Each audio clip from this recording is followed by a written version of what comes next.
I understand that a lot of South Carolina fans are unhappy with how the Gamecocks lost to Georgia this past weekend. But I think we all need to take a step back and take a look at the big picture in terms of this program's progress. You are Locked On Gamecocks, your daily podcast on the South Carolina Gamecocks, part of the Locked On Podcast Network, your team every day. Hello, Gamecock Nation, and welcome back to the Locked On Gamecocks podcast. I am Andrew Lyon, the host of this podcast, and also a staff writer for Gamecocks Digest over on SI.com. Thank y'all so much for making the Locked On Gamecocks podcast your first listen or watch for your team every day. We are free and available, as always, both on YouTube and wherever you get your audio podcasts daily. Today's episode is brought to you by FanDuel Sportsbook, the official sportsbook of the Locked On Podcast Network. Make every moment more. Right now, new customers can bet $5 and get $200 in bonus bets guaranteed. Visit FanDuel.com/LockedOn to get started. We've got a lot to touch on this Monday edition of Locked On Gamecocks. We're going to put a bow on this Georgia game that took place this past weekend. How exactly should we view this game in the long term? We're also going to discuss some of these standouts from this past weekend's game. Some guys that emerged that could be key players heading down the stretch. And we'll take our initial dive into the Mississippi State Bulldogs and what all they've done so far this season. So let's start off by revisiting the general sense surrounding the Georgia game, because I understand the frustrations that some of the fan base has regarding South Carolina's loss, and more particularly how they lost this game. But we've got to look at the big picture from a program and also a conference standpoint when we look back at this matchup. In terms of your frustrations with either the adjustments that were made on both sides of the ball or lack thereof, I am willing to agree with all of you on some of the things that did and did not happen in this game. On the offensive side of the ball, Dowell Loggains, it didn't seem like he wanted to call any true running plays in this game to try and keep Georgia's defense honest. And understandably, this was a game in which you weren't going to necessarily break out in terms of your rushing attack. You weren't going to rush for like 100 plus yards against this Bulldog defense. And your best player on that offense is your quarterback in Spencer Rattler. But it just didn't really feel like that this staff ever gave the running game a chance. Now, Shane Beamer, during his Sunday teleconference call with the media, did say that the Gamecocks called a lot of RPOs that had a run option incorporated into the play, and Spencer Rattler instead decided to dump the ball off outside to the perimeter, which he thought was the best option considering what the defense was showing him. Fine. Understandable. But at the same time, it wasn't like South Carolina was completely shut down when they did actually decide to run the football up the middle. Mario Anderson Jr. had a couple nice tough runs. Dakereon Joyner had a couple of nice tough runs. But yet it seems like this offense never tried to even make Georgia respect the possibility of them trying to go up the gut with a running play. And I do agree with the sentiments surrounding the fact that they probably should have done that at least a little bit more in this game. It also seemed like that this offense lacked a lot of short checkdown options in the second half when it came to play calling. And that obviously made life more difficult, therefore, for Spencer Rattler as he started to feel a lot more heat, a lot more pressure from this Georgia defense, which was dialing up the kind of blitzes that they were doing and delaying their stunts and twists up front to try to find a way to basically get to him as quickly as possible and not allow him to extend plays. There were a couple of occasions where Spencer Rattler messed up and maybe he did not see his checkdown option, or he did not look towards the direction of his checkdown option. But from what I can recall from this game on Saturday, there were also plenty of plays where there wasn't really anybody there in the flat or sitting in the middle of the field just a few yards ahead of the line of scrimmage, waiting in case Spencer had to get the ball out of there quickly. Defensively, there was obviously a ton of soft man coverage in the second half, And watching this game back, it was also the case in the first half. And this allowed Georgia to relentlessly at times attack the perimeter and thus stay on the field longer and subsequently wear down this Clayton White-led defense. First down blitzes were not as frequent in the second half like they were in the first half. And the thing is, when South Carolina blitzed on first down more often than not, they had success. They sped up Carson Beck's internal clock. They forced him to make throws quicker than he wanted to, which made those throws more inaccurate. And at times, they got home and brought him down for a sack. And yet in the second half, we did not see that a whole lot. That combination of decisions right there from Clayton White seemed to hurt this defense as this game continued to wear on. So I agree with the frustrations that a lot of you have about the coaching aspect of this game. However, I do think that we need to step back for a second, take a deep breath, and we need to look at the big picture, specifically with where the team is at compared to where they were a couple years ago. I want y'all to think about this. In South Carolina's 3 previous games against Georgia leading into this season, they were down 21-0 late in the first quarter in 2020. They were down 23-6 at the end of the first half, essentially, in 2021. And then this past season, the Gamecocks were down 21-0 with a little under 12 minutes remaining in the first half against the Bulldogs. Point being, South Carolina was essentially out of the game before they even got to halftime, the last 3 years when they played Georgia. This past weekend, South Carolina went into halftime leading the Bulldogs 14-3. I am not saying that you need to just be happy with the fact the game was close. I'm not trying to say that. But what I am trying to say is think about this result, what they did do correctly in the context of what has happened over the past few seasons. Think about this. If you're a South Carolina fan, a couple years ago, you would have probably been doing cartwheels if the Gamecocks were remotely competitive against the Bulldogs. And now, they were competitive, and honestly, they were the better team for an entire half of football against the back-to-back defending national champions. And you're upset about the end result because they let it slip away. Again, obviously, you wish you did not have to say that they let one get away from them. But the point that you're upset, the point that you're frustrated with how this game went, it actually is a sign of the progress that has been made in still relatively short time under Shane Beamer's watch in Columbia.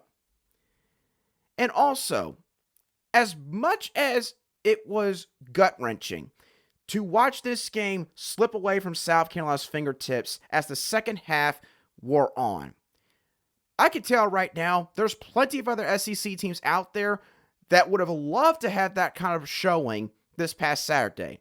Tennessee looked pathetic against Florida. Let's just call it like it is. They haven't looked good all season long. They have faced inferior competition weeks 1 and 2, and that showed up in week 3. Their offense is completely out of sync right now.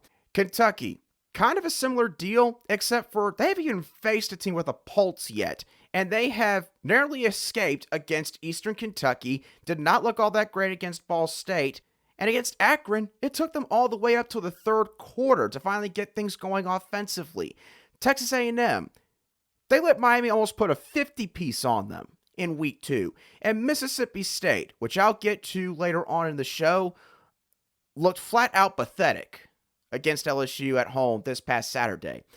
So point being, South Carolina, sure, they did let this one get away. But in the big picture, this is still a sign of progress. There's still a lot of positives to take away, and I can promise you, again, there's a lot of other teams out there that would have loved to get that kind of result, that would have loved to show that kind of fire and grit against a team as good as Georgia this past Saturday. So, things are not as good as they seem, but things are also not as bad as they seem. We need to have that takeaway when we look at this Georgia game from this past weekend and move forward throughout the 2023 season. Now, we're not going to talk about the Georgia game specifically anymore, but I do want to highlight a few players that did emerge against the Bulldogs this past Saturday. Players who are going to have to continue to step up at their respective position for the rest of the season for Shane Beamer and the Gamecocks. We're going to dive into each of those players in just a couple moments right here on Locked On Gamecocks. This show is brought to you by BetterHelp. According to the Anxiety and Depression Association of America, depression is one of the most prevalent mental health conditions in the United States, and it is the leading cause of disability worldwide. According to the CDC, 4.6% of adults aged 18 and over have regular feelings of depression. And the unfortunate thing is, a lot of those people feel like that they cannot go out and seek help, that therapy maybe is not fully available to them. Well, I'm here to tell you that that's not the case. If you are thinking about starting therapy, if you're looking for therapy, give BetterHelp a try. BetterHelp is fantastic because you can tailor it to your schedule. Whether you have an office job, maybe you work from home, it is convenient and flexible, and you can suit it to your own schedule. Let therapy be your map with BetterHelp. Visit BetterHelp.com/LockedOnCollege today to get 10% off your first month. That's BetterHelp, HELP.com/LockedOnCollege.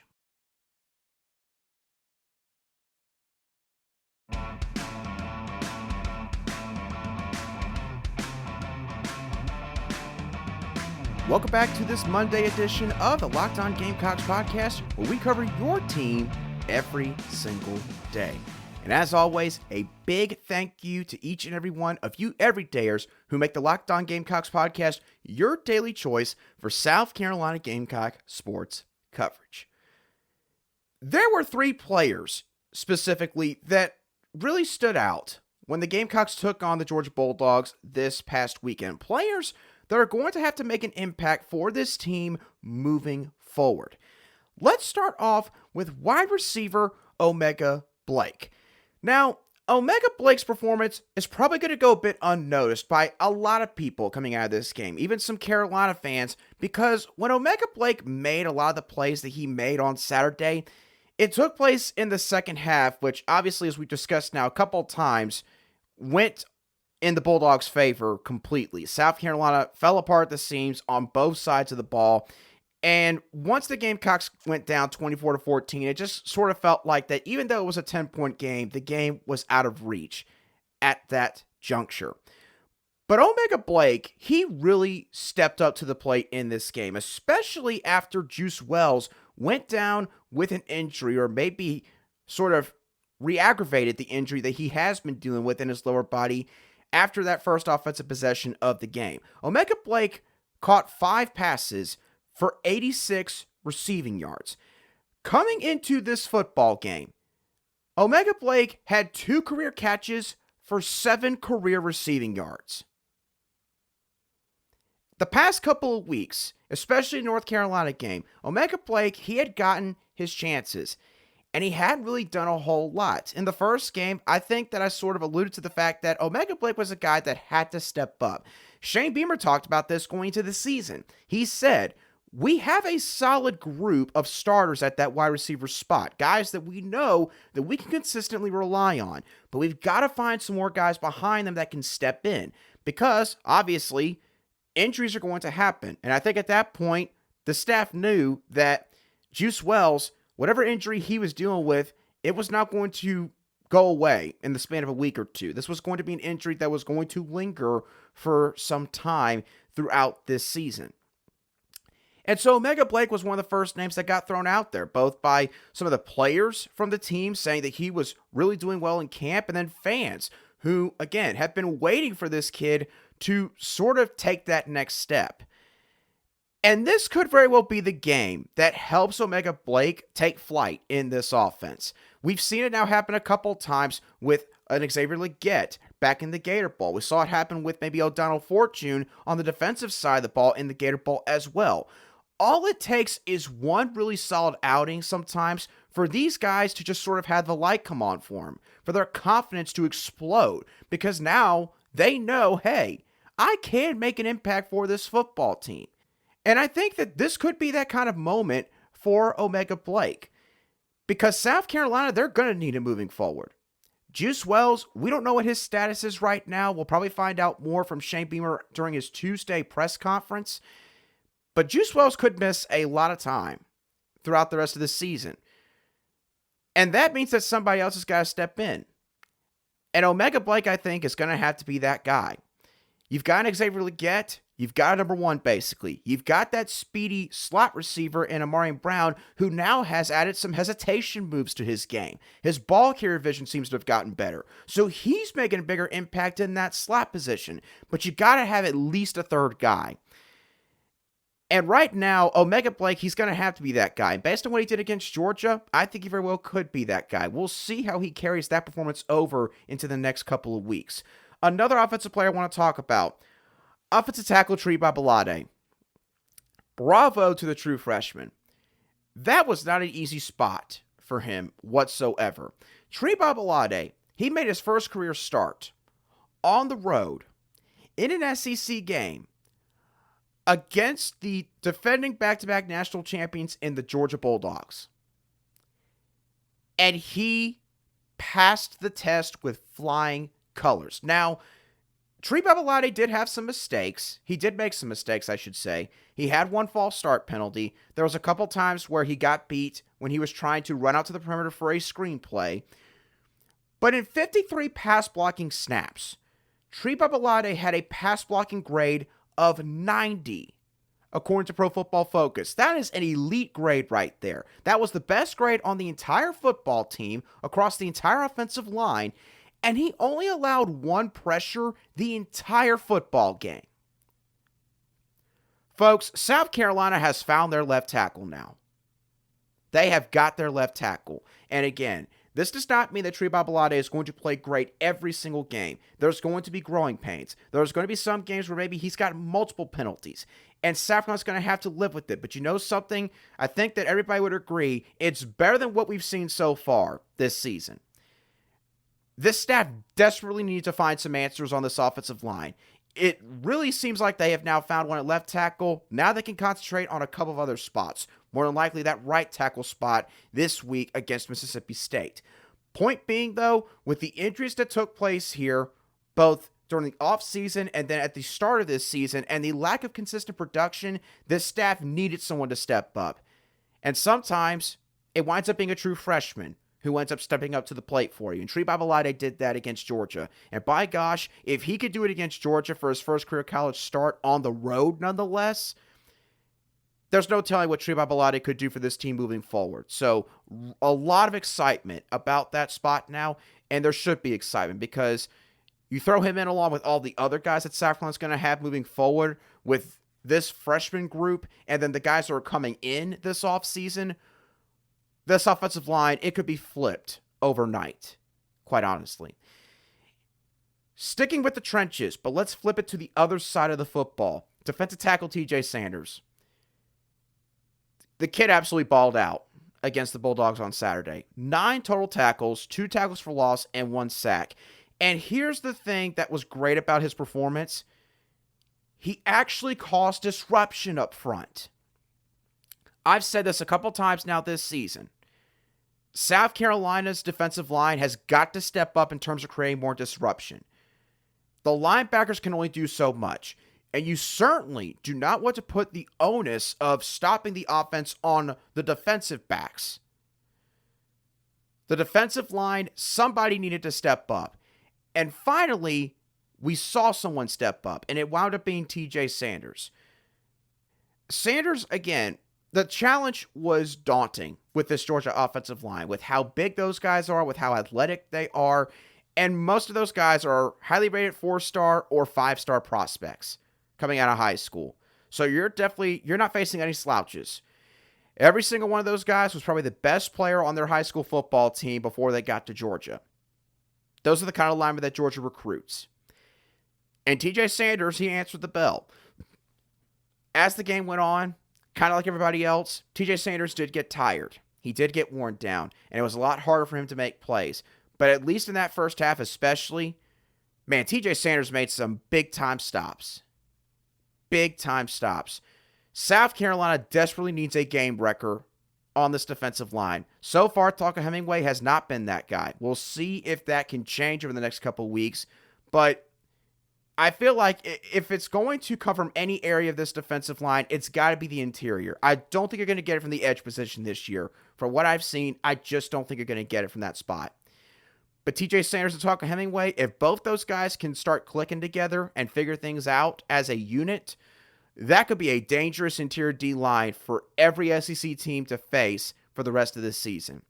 So it's great to see him emerge because, again, this position unit, they've got to step up. They got to help out these linebackers. They got to help get some more earlier stops on these drives against their opponent. And TJ Sanders showed flashes of being a guy that can do that consistently against high-level SEC competition. So it was good to see that from him this past Saturday afternoon.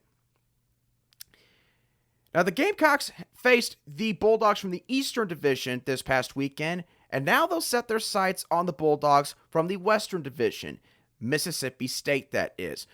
What exactly should we expect from Mississippi State? What are sort of the surface-level thoughts that we should have regarding how they performed so far this year? We're going to touch on a couple different areas in just a couple of moments. Now time for your Game Changer of the Week, brought to you by Athletic Brewing Company. Much like TJ Sanders, Athletic Brewing has been tackling non-alcoholic beer competitors thanks to their great tasting non-alcoholic brews. TJ Sanders currently leads all Gamecock D linemen in total tackles and sacks with 15 and 2 respectively.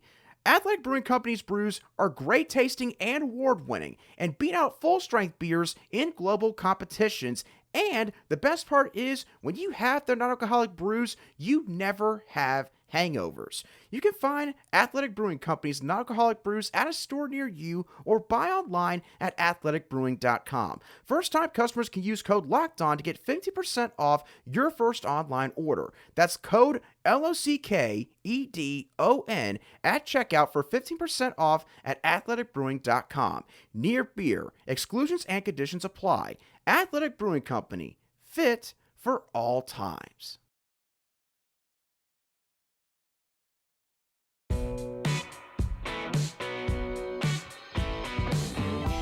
Welcome back to today's edition of the Locked On Gamecocks podcast, where we cover your South Carolina Gamecocks every single day in just 30 minutes. No matter who the SEC team is that you're facing, every single one of your conference opponents should garner respect when you're getting ready to battle against them in an upcoming game. But this Mississippi State matchup looks like a good get-back game for Shane Beamer and the Gamecocks. I went back and looked at Mississippi State's stats from what they have done so far this season. I did not even look at the Southeastern Louisiana matchup from week 1 because I'm pretty sure that's an FCS or Division II opponent. And quite frankly, week 1 game, there's not really a whole lot to take away from those kind of ball games. So I threw that out, and I looked specifically at the Arizona and LSU games that Mississippi State has played so far. And the first observation that I had about the Bulldogs, Spencer Rattler could have an absolute field day with this defense. The Bulldogs gave up 340 and 367 passing yards against both Arizona and LSU. And the thing is, the Bulldogs did not do a terrible job shutting down the run in either of those games. Not completely shutting it down, but also not allowing the running game to overwhelm their defense. But they weren't able to stop the passing attack for either the Wildcats or the Tigers whatsoever. So with how Spencer Rattler has played so far this season and the improvements that we are starting to see from this offensive line, at least in terms of pass protection, if the Gamecocks can keep Spencer Rattler upright, if Spencer Rattler can continue to play with the poise and the patience and the pocket awareness that he has had so far this season, it could be another 300-plus passing yard game for Spencer Rattler. Now, turning the page to the offensive side of the ball, there's no other way to put it. This Mississippi State offense is struggling mightily right now. When Zach Arnett got this job this past December, and again, I don't question why he got the job. They needed stability after Mike Leach suddenly and tragically passed away back in December of 2022. But clearly, there have been questions since his hiring surrounding the idea of, could Zach Arnett actually work out long-term in the SEC? Is he a guy that can be a head coach of an SEC football program? And I have to say, so far, the answer is probably no, because Zach Arnett, he has committed absolute coaching malpractice with what he's done with this offense.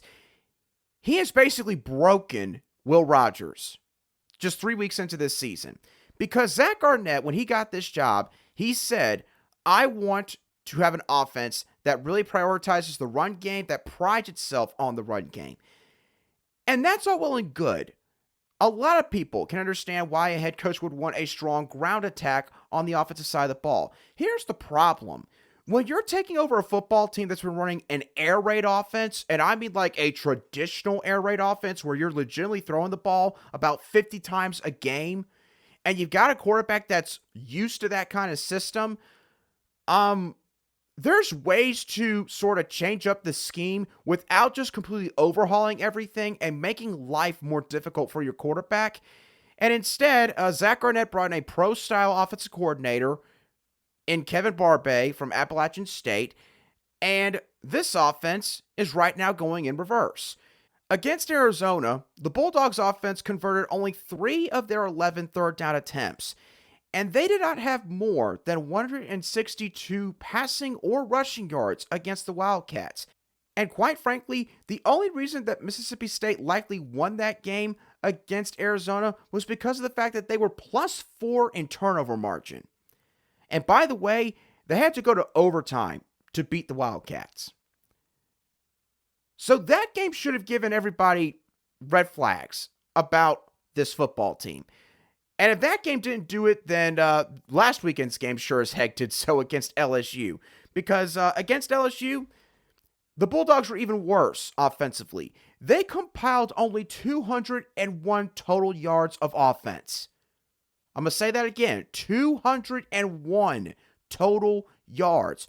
Will Rogers completed 12 of his 29 passing attempts for 107 yards. And once again, when the Bulldogs were forced to have to convert a third down play in order to keep a drive alive, they weren't able to do so, as they only converted 3 out of their 13 third down opportunities.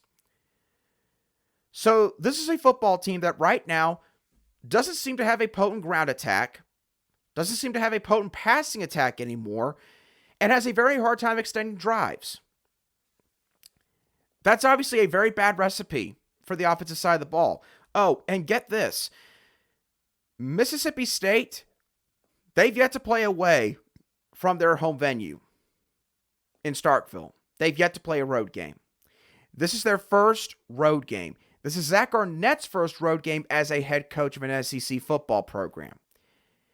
And while Mississippi State seems to be going backwards in terms of their performance, South Carolina, again, I'm not going to make it out like the Gamecocks are leaps and bounds better, but they are at least improving. They're progressing in very important areas.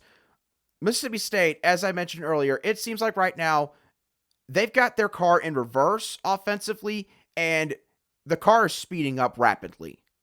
And they're slamming on the brake, and for whatever reason, the car's not slowing down. That seems to be where the Bulldogs are at right now. So this is a really good opportunity for Spencer Rattler to, again, be able to really dissect an opposing secondary, it seems like, a 3-3-5 defense that I believe they run, but we'll dive more into that as this week progresses. And defensively, this is an offense that is sputtering right now on all cylinders. Not clicking on all cylinders, they are sputtering on all cylinders. So you might be a bit demoralized with how the second half of the Georgia game went. This is a great chance for you to wipe that clean from your memory and take out some of your anger and frustration on an offense that right now is not playing complimentary football at all. Or you could say maybe they are, but it's not complimentary football in a very good way. So I think that this is the kind of game that South Carolina needs. And we might discuss this in more detail as this week progresses, but this is honestly a game that Champion and the Gamecocks have to win. They've got to get this game because they cannot start off this season 1-3 heading to Knoxville in week 5 against a Tennessee squad that's going to look for revenge after what happened last November. And I think that this is the kind of opponent that you want to be facing in that kind of ball game. The odds makers, by the way, they like the Gamecocks' chances at least to start this week. FanDuel has currently listed the spread at minus 4.5 points in favor of South Carolina.